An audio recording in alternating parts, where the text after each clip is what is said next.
से बदउनवानियां फैला दी। और जब बदउनवानियां फैलाई तो अहले मिस्र ने शिकायत की। हज़रत उस्मान गनी ने फौरी तौर पर उसका नोटिस लिया और उसके लिए सस्पेंशन आर्डर आपने तैयार कर दिया कि उसको फौरन वहां से माजूल किया जाए और उसकी जगह पर मोहम्मद इब्ने अबू बकर को जो है वाली मिस्र मुकर्रर किया जाए। जंग करबला है तो आपने जो लेटर लिखा और उससे रवाना किया। उस जमाने में बरक़ी ज़राए तो थे नहीं, आदमियों के जरिए खुतूत पहुंचते थे। तो आपके दरबार में रहने वाला एक शख्स जिसका नाम था मरवान बिन हकम, इसने क्या किया कि हजरत उस्मान गनी की मोहर को चुरा लिया। आपका जो शाही मोहर है ना उसको चुरा लिया और आपके लेटर पैड पे इसने दूसरा मजमून बनाया। आपने माजूली का आर्डर दिया और इसने बहाली का आर्डर बनाया। अब देखिए हज़रत उस्मान गनी को किसी के एतमाद का नाजायज फायदा कैसे उठाया जाता है, यहां से आप देखें। इसने सैयदना उस्मान गनी के एतमाद का फायदा उठा लिया कि आपकी मोहर, आपका स्टैम्प चुरा करके और अगेंस्ट आर्डर बना करके जब मिस्र भेजा और वो कासिद पकड़ा गया और उससे जब दोनों खतूत निकले तो सहाबा हज़रत उस्मान गनी के को घेर लेते हैं कि हुजूर ये बताएं आपकी ये तहरीर है, एक तरफ तो आप माजूली का आर्डर लिख रहे हैं, दूसरी तरफ बहाली का आर्डर लिख रहे हैं। हज़रत उस्मान गनी ने कहा उस जात की कसम जिसके कब्जे में उस्मान की जान है, सस्पेंशन आर्डर मेरा है, बहाली आर्डर मेरा नहीं। जब आपने जब कसम खा लिया सहाबा को यकीन हो गया कि ये दामादे रसूल अल्लाह हैं, ये गलत बात नहीं कह सकते हैं। लेकिन लोगों ने पूछा क्या ये महर आपकी नहीं है, ये मोहर तो आपकी है ना, ये लेटर पैड आपका? कहा हाँ, इसे मैं तस्लीम करता हूँ, ये मैं मानता हूँ, मैं इसे इनकार नहीं कर सकता। मोहर भी हमारी है, लेटर पैड भी हमारा, लेकिन ये किसी ने चुरा करके ऐसा काम किया है जिसका मुझे इल्म नहीं। अब जरा देखें, अब यही वो चीज है कि लकीरें कुछ लोगों के दिल में पड़ी और लोगों ने ये कहा कि अगर आप मुजरिम को जानते हैं तो हमारे हवाले करें। हज़रत उस्मान गनी ने कहा इस्लाम की शरीयत ये कहती है जब तक हुज्जत न कायम हो जाए, मुजरिम पर दो गवाह न हो जाए, किसी मुजरिम को आपके हवाले नहीं किया जा सकता। बय्यना कायम करिए कि ये करने वाला मरवान बिन हकम ही है। हालांकि लोगों के शुकूक थे, लेकिन हज़रत उस्मान गनी ने चूंकि बय्यना कायम नहीं था इसलिए आपने उसे हवाले नहीं किया। ये हो गई बात तारीख की। जब आपने हवाले नहीं किया, यहीं से जो है मामलात जो है बिगड़ने लगे और नतीजा ये हुआ कि आपकी शहादत हुई। हज़रत उस्मान गनी की शहादत के बाद मौला अली अल मुर्तज़ा जो है बिला फसल खलीफा हुए। अब मौला अली ने क्या किया? पहला काम मौला अली की तख्ते सल्तनत का पहला काम कि आपने दारुस सल्तनत मदीने से उठा करके कूफा मुंतकिल कर दिया। ये कूफा इराक का एक शहर है। चूंकि अब तक जो दारुस सल्तनत था वो मदीने मुनव्वरा था, जिसे राजधानी कहा जाता है। आपने उठाया और वहां पे कूफा में दारुस सल्तनत मुकर्रर कर दिया। हिकमत क्या थी इसमें? सरकार के शहर को हटाया, कैपिटल आपने कूफा बनाया। लोगों ने पूछा हुजूर आपने ऐसा क्यों किया? कहा आका के शहर में सियासी हंगामा आ रही नहीं होनी। नबी का शहर है, यहाँ फरिश्ते पहरा देते हैं। यहाँ पर पॉलिटिक्स के जो मामलात हैं, जो हुकूमती मामलात हैं, सियासी मामलात हैं, वो शहर रसूल के एहतराम के खिलाफ है। यहाँ कोई उमूर तय नहीं होंगे, उम्मत के सारे उमूर दूसरी जगह तय होंगे। ये शहर तो अदब के लिए बनाया गया। फिर आपने जब कूफा मुंतकिल किया, उसके बाद मौला अली जब सल्तनत पे बैठे तो आपको एक पल सुकून नहीं। जरा देखें, जो अली तीनों खलीफा को संभाले, तीनों खुलफा अगर कोई जजमेंट करते थे तो जब तक मौला अली को नहीं दिखा लेते थे तब तक वो फैसला नहीं करते। इसलिए कि मौला अली की शान ये थी कि आका ने फरमाया था अना मदीनतुल इल्म व अलीयुन बाबुहा, मैं इल्म का शहर हूं और अली उसके दरवाजे। एक आपके इल्म का एक वाकया बता रहा हूं। दौरे फारूकी है, हजरत उमर फारूक आजम का जमाना है, बड़े सख्त थे। आपके दौर में एक मुकदमा आया, एक औरत आई और उस औरत का मुकदमा ये था कि वो जना के जुर्म में गिरफ्तार होकर के आई। मौला अली की शान देखें। सल्तनत किसकी है? हजरत उमर फारूक आजम। हजरत मौला अली मौजूद। उस औरत पर इस्लामी जो शरीयत का जो कानून है कि अगर शादीशुदा ये जुर्म करें तो उन्हें संगसार किया जाए। और अगर गैर शादीशुदा ये जुर्म करें तो 100 कोड़े मारे जाए।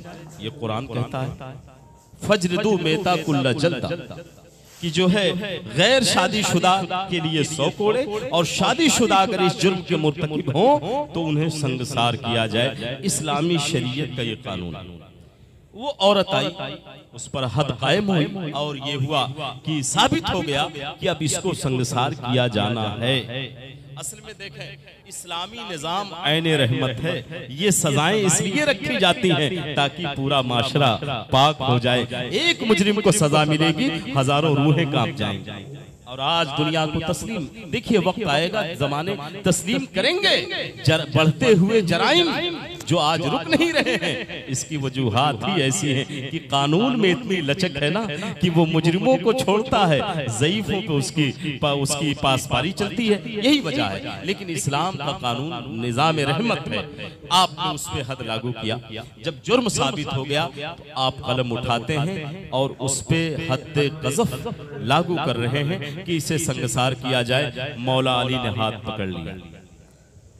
देखें आप, हजरत मौलाए कायनात शेर खुदा ने हजरत उमर का हाथ पकड़ा, कहा हुजूर रुकिए, ये फैसला करने से पहले थोड़ा सोचिए तो। ये देखें जहां उमर की अदालत भी आज अली के फैसले और अली के नजर की मोहताज है। मौला अली ने हजरत उमर का हाथ पकड़ा, कहा हुजूर फैसला देने से पहले आप ये तो सोचें यह औरत इस वक्त उम्मीद से है और इसके वजूद में एक नई जिंदगी परवान चल रही है। यह हमल से है। अगर इस आलम में आपने इस पे संसार किया तो आप एक कत्ले नाहक के मुजरिम होंगे। कसूर इसका है, मगर इसके पेट में पलने वाला बच्चा तो बेकसूर है। अगर ये मर गई, बच्चा इंतकाल कर गया, अल्लाह के सामने आप एक कातिल कहलाओ। ये जजमेंट मौला अली का था कि हजरत उमर के हाथों को पकड़ा, कहा आप फैसले को वापस करें। इस पर जो हद क़ज़फ़ लगेगी बच्चे की पैदाइश के बाद लगेगी। अब जैसे कितनी इल्मी बारीकी है, जैसे ही हजरत उमर को आपने रोका, जनाबे उमर खड़े हो गए और जुमला क्या है, जरा तारीखी जुमला सुने। हजरत उमर फरमाते हैं लौला अलीयुन लहलका उमर, अगर आज अली न होते तो उमर हिलाक हो गया। ये तो अली ने बचा लिया उमर को हिलाक होने से। तो ये है मौला अली कि आपने तीनों खलीफा के दौर को सोने का दौर बना दिया। लेकिन जब आपका दौर आया, शोरिशों ने ऐसा सर उभारा कि कुछ लोगों ने कहा हुजूर आपका दौर कितनी बेचैनी का दौर है। तो आपने कहा असल में हमारे मुशीरकार तुम हो ना और उनके मुशीरकार मैं था। दरअसल ये है, अब ये जो दो गिरोह बनाना, तो एक गिरोह मौला अली पर दबाव बनाने लगा कि कातिलीने उस्मान का आप हमें किसास दें। और मौला अली के सामने सियासी मजबूरी ये थी कि कातिलीने उस्मान के कुछ लोग आपके लश्कर में थे। आपने कहा हम इसका नोटिस लेंगे लेकिन वक्त आने पर, मगर कौन करता है सब्र। हालम ये हुआ कि दो अजीम जंगे हुई, जंगे जुमल, जंगे सिंध। सहाबी के सामने खड़े हो गए, लेकिन इसके बावजूद मैं एक जुमला कहने जा रहा हूं, उलमा तवज्जो दें। सरकार आला हजरत ने क्या फरमाया कि हजरत अमीर मुआविया हमारे सरदार, अमीर मुआविया पर तानो तशनीह कारे फुज्जार, लेकिन इन तमाम जंगों में हक बदस्ते हैदरे कर। ये मौक़िफ़ है इमाम अहले सुन्नत का कि हम अमीर मुआविया को कुछ नहीं कह सकते हैं, लेकिन हर मरहले में हक मौला अली के साथ था। अब बहरहाल ये मैंने तारीख बता दी। मौला अली की शहादत के बाद इमाम हसन बैठे। इमाम हसन मुज्तबा 6 महीने तक खिलाफत संभाले और 6 महीने के बाद आपने हजरत अमीर मुआविया को बुलाया। दिमश्क से आपने कूफा बुलाया और कहा कि ये सल्तनत अब ले जाओ, आप ले जाओ, मुझे नहीं चाहिए। जरा देखें तो सही, इतनी बड़ी सल्तनत और मनसब जिसके लिए खुरेजियां होती हैं, इमाम पाक ने खुद बुला करके हवाले कर दिया।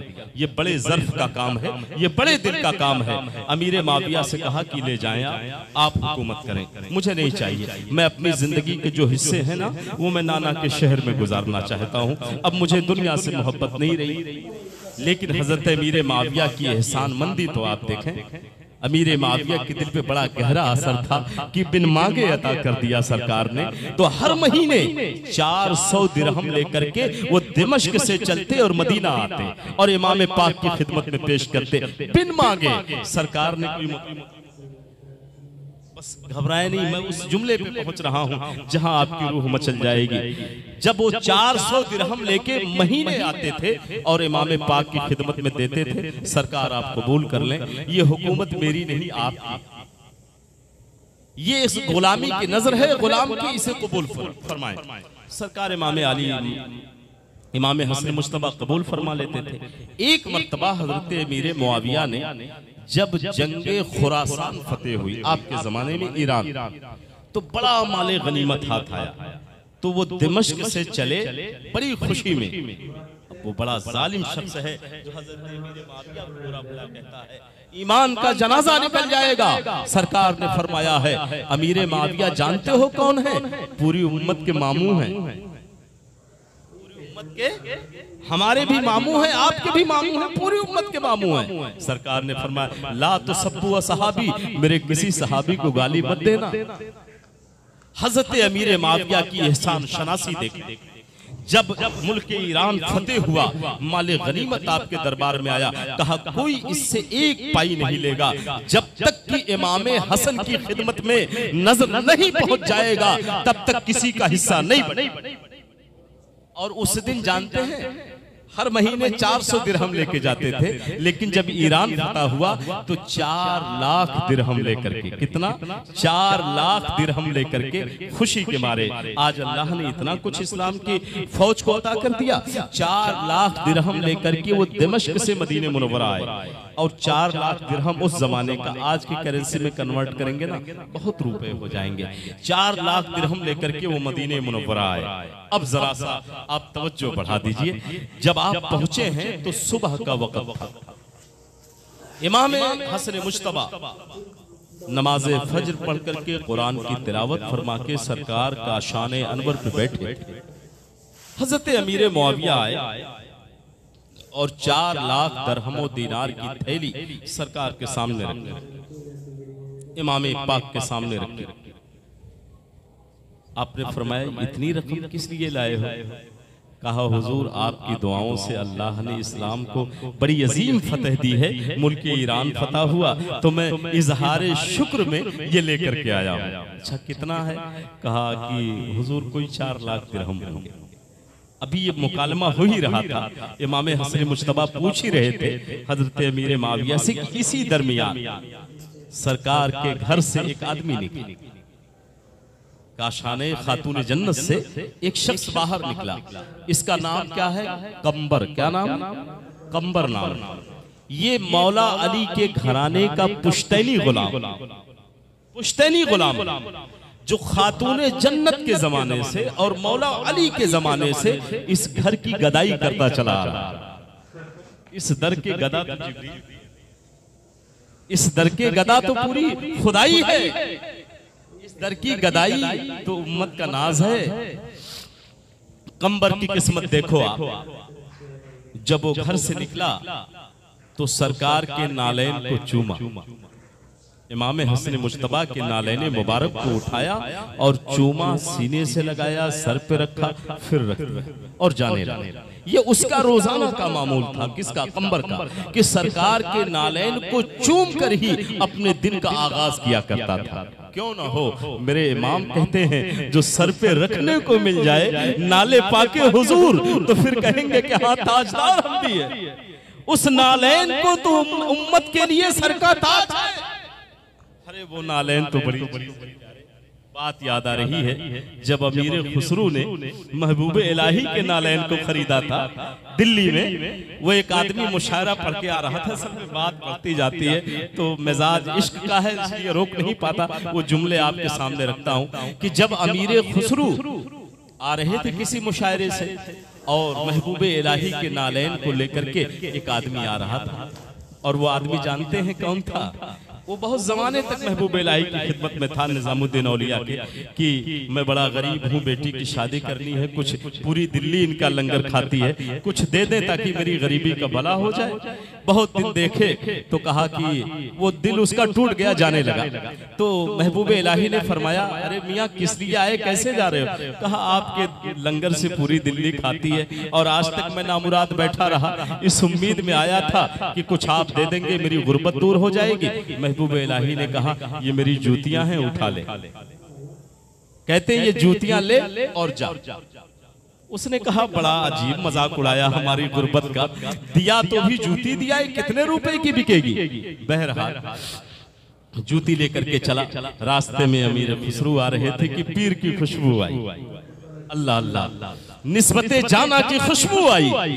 अमीर खुसरू बेकरार हो गए, ये तो बूए यार आ रही है, बूए मुर्शिद आ रही है। कदम खुद ब खुद बढ़ते चले गए तो देखा वो शख्स नालैन लेके आ रहा है। कहा, मियाँ कहाँ से आ रहे हो? कहा, तुम्हारे पीर के यहाँ से आ रहा हूँ, महबूब इलाही के यहाँ से आ रहा हूँ। अच्छा, कुछ दिया है मेरे पीर ने? कहा, हाँ, ये देखो मेरी गुर्बत का कैसा मजाक उड़ाया है, अपना जूता उतार के दिया है। कहा, मियाँ ये तुम्हारी नजर में जूता होगा, मगर अमीर खुसरू की पूरी कायनात है। कहा, ये बेटो ये बताओ ये कितने में दोगे, ये कितने में मेरे हवाले करोगे? कहा, है तुम्हारी ताकत खरीदने की? कहा, अभी ये 1 लाख दिरहम मेरे हाथों में है, इसे ले लो, इसके अलावा है नहीं। 1 लाख दिरहम की थैली मैं तुम्हें दे रहा हूँ, मेरे मुर्शिद की जूतियां मेरे हवाले कर दो। 1 लाख में दे करके आपने पीर की जूती खरीदी। 1 लाख में तो उसका बहुत भला हो गया। दिया था महबूब इलाही ने अपनी जूतियां, मगर वो जूतियां लाख रुपए में मिल गई। लाख रुपया पाया, हंसता हुआ चला गया। अब जरा सा देखें तो तवज्जो बढ़ाएं कि वो नालैन लेकर के अमीर खुसरू महबूब इलाही की बारगाह में पहुंचे। महबूब इलाही ने कहा, अमीर खुसरू तुम्हारे सर पर क्या है? कहते हैं, सरकार आपकी नालैन मुबारक है, आपकी जूतियां मुबारक है। कहाँ पा गए तुम, कहाँ तुम्हें मिल गई? अमीर खुसरू कहते हैं, सरकार वो आपने फलां को दिया था, वो रास्ते में मिला और मैंने उससे खरीद लिया। ये कैसे मुमकिन है कि पीर की निशानी और अमीर खुसरू से गुजर जाए? ये कैसे मुमकिन है? आज दुनिया कहती है पीर हो महबूब इलाही जैसा और मुरीद हो अमीर खुसरू जैसा। जरा देखें तो सही, अमीर खुसरू से महबूब इलाही फरमाते हैं, अच्छा तो तुमने खरीदा, ये बता कितने में खरीदा, ये बता कितने में खरीदा? तो जनाबे अमीर खुसरू कहते हैं, सरकार 1 लाख रुपए में खरीदा हूँ। आपके नालैन मैंने कितने में खरीदे हैं? 1 लाख रुपए में खरीदे हैं। अब जलाल आया महबूब इलाही को। निजामुद्दीन औलिया अपनी मसनदे विलायत से खड़े हुए और आलम जलाल में कहते हैं, अमीर खुसरू खरीदी वले अर्जा खरीदी, खरीदा तो तूने लेकिन बहुत सस्ता। जरा अंदाजा तो करे। अब महबूब इलाही फरमाते हैं, अमीर खुसरू खरीदा तो लेकिन बड़ा सस्ता खरीदा, इसकी कीमत 1 लाख दिरहम नहीं है, पूरी दिल्ली भी इस सल्तनत की कीमत नहीं है। पूरी दिल्ली बेच दोगे, मेरे 1 नालैन की कीमत नहीं है। तो ये तो उनका हाल है जो जिनके गुलाम हैं, वो इमाम हसन पाक के गुलाम हैं। मैं ये नहीं कहता कि महबूब इलाही ही गुलाम है, बल्कि पूरी कायनात गुलाम है। मेरे इमाम कहते हैं, मजरे चिश्त बुखारा वो इराक अजमेर, कौन से किश्त पे बरसा नहीं झाला तेरा, राज किस शहर में करते नहीं तेरे खुदाम, बाज किस नहर से लेता नहीं दरिया तेरा। कोई अजमेर में चमक रहा है, कोई बहराइच में चमक रहा है, कोई कछौछा में चमक रहा है, कोई मकाम दरगाह में चमक रहा है, कोई बरेली में चमक रहा है। आस्ताने जो आज चमक रहे हैं, नूर छन के मदीने से आ रही है। ये नूर है आका की कि जहां पे पड़ी है, आज पूरी दुनिया उन आस्तानों से नूर की खैरात मांग रही है। ये बात नालैन की आई तो मैं कुछ जज्बात के रो में आगे बढ़ गया। अब जरा आप देखें, ये नालैन चूम करके कंबर अपने दिन का आगाज करता था। जब जाने लगा, इमाम हसन फरमाते हैं, कंबर ठहरो, कहाँ जा रहे हो? कहा, सरकार रोजाना का जो काम था मैं बाल बच्चों को देखने जा रहा हूँ, फिर मैं आ जाऊंगा। इमाम हसन मुस्तफा फरमाते हैं, सच कहा है सरकार आला हजरत ने, सैयदुल अस्फिया, सैयदुल अस्फिया, राकिबे दोषे इज्जत पे लाखों सलाम। आका ने फरमाया था, मेरा बड़ा बेटा हसन उम्मत का सरदार, सरदार है और दूसरा बेटा हुसैन अपना सर दे करके दीन बचाएगा। ये शहीदों का सरदार है। अब जरा सरदारी देखें। इमाम हसन मुश्तबा ने कहा कंबर ऐसे न जाओ, ये देखो कुछ अमीरे माविया ने लाके रखा है, इसे ले जाओ और बच्चों को दे देना और कह देना कि मैं जिस आका की नौकरी करता था उस आका ने आज बच्चों को तोहफा भेजा है। जाओ और उस वक्त तक ना जब तक सब खर्च ना हो जाए, जब तक सब खत्म न कर देना, तब तक मुझे तुम्हारी खिदमत की जरूरत नहीं है। जाओ। अल्लाह अल्लाह, रूहे अल्लामा हसन फरमा रही है कि बाड़ा बढ़ रहा है, फैज पर सरकारे आली है, फकीरों पे नवाओ अपनी अपनी झोलियां भर।